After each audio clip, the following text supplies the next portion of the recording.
Halo teman-teman, jumpa lagi di Talks episode 3. Kali ini, topik yang bakal kita bawain yaitu mengelola stres.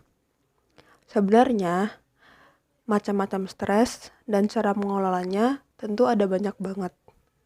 Tapi kali ini kita bakal ngebahas mengenai stres yang lebih spesifik, yaitu stres karena tugas atau pekerjaan.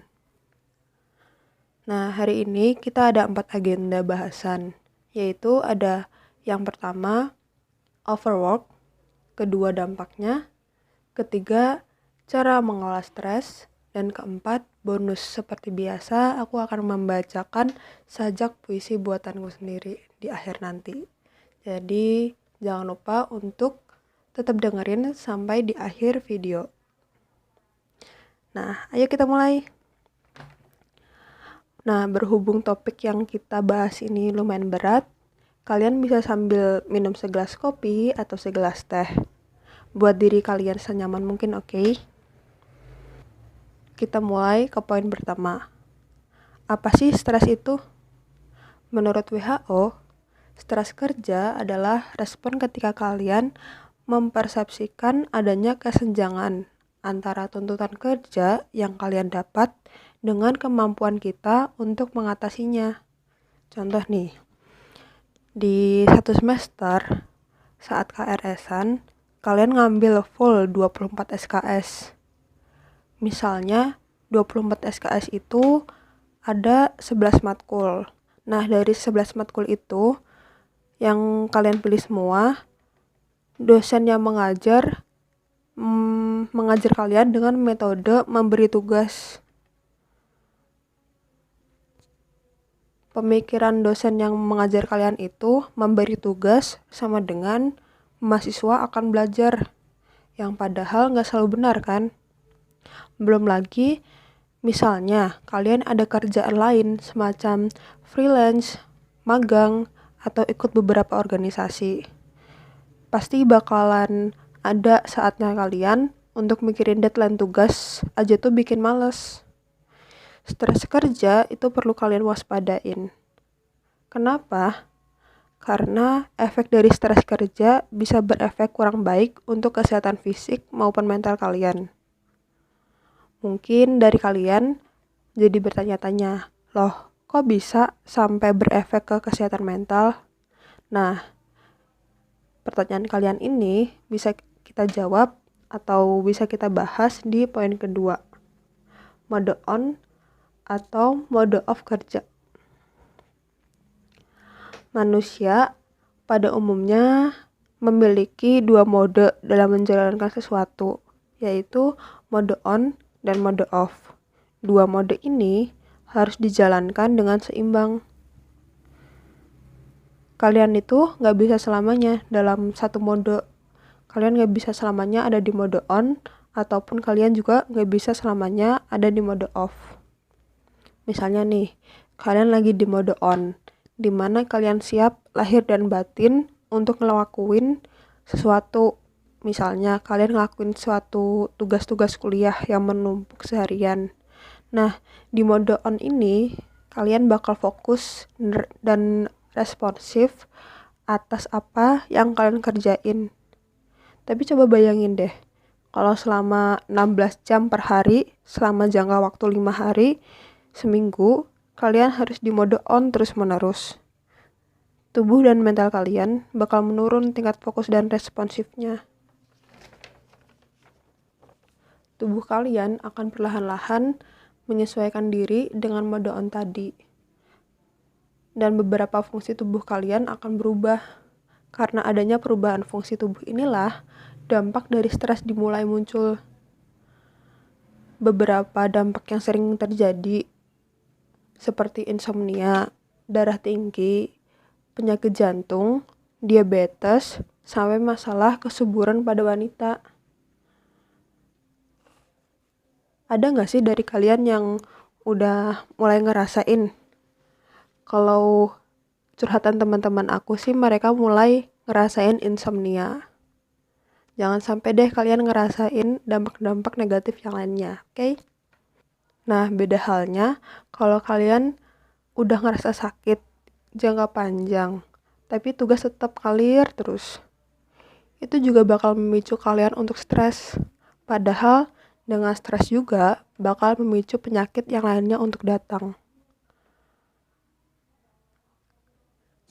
Nah, tadi kita udah ngebahas mengenai definisi stres kerja, dampaknya, dan mode on atau off di dalam tubuh manusia.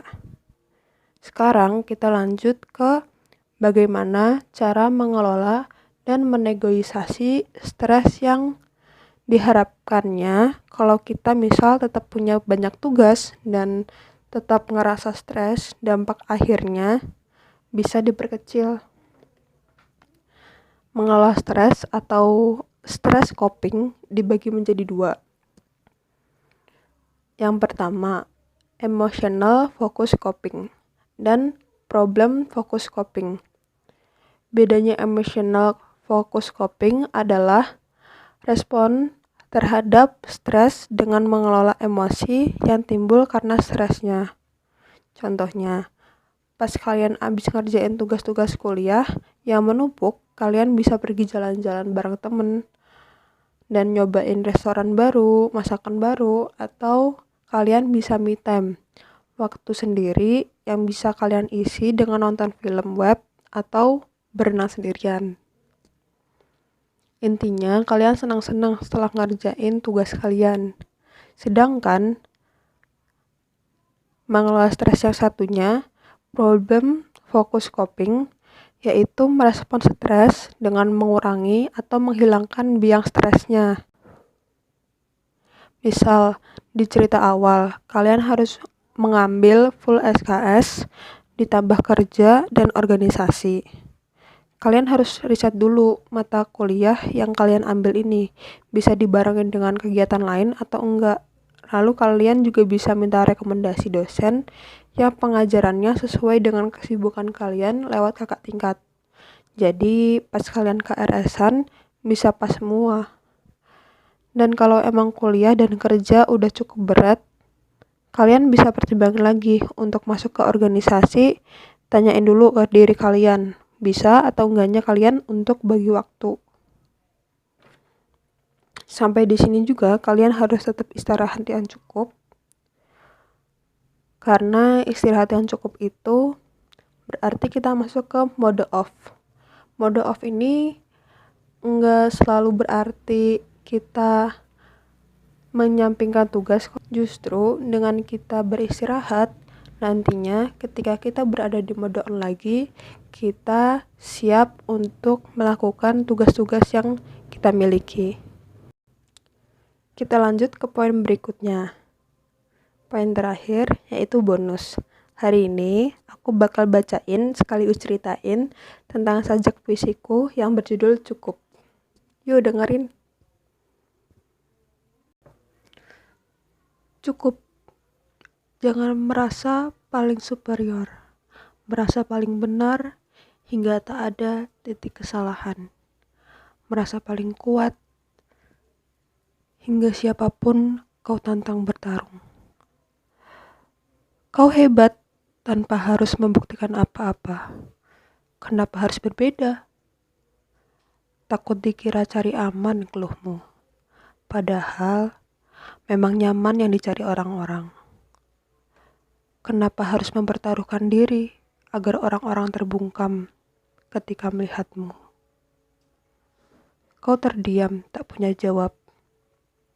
Kataku kamu hebat, dan itu cukup. Cukup adalah cukup. Aku memaksa. Sajak puisi ini aku buat pada 6 Maret 2020. Saat itu, aku sedang ada di lingkungan yang baru. Seperti pada umumnya manusia, aku pengen dilihat superior dalam tanda kutip, seperti perasaan istimewa. Aku pada saat itu pengen dipandang beda sendiri, terus sok-sokan keluar dari zona nyaman, padahal gak ada tujuan yang berarti. Terus setelah ngobrol sama beberapa orang, ada satu orang yang bilang, buat apa tampil kayak gitu? kamu yang biasa aja udah cukup. Cukup ya cukup, gak perlu ditambah-tambahin. Dan di situ tuh aku mulai sadar. Itu sih. Oke, segitu dulu untuk episode ketiga kali ini. Oh iya, akhir-akhir ini nih sering hujan loh. Tetap jaga kesehatan ya. Sampai jumpa di video-video berikutnya. Bye-bye.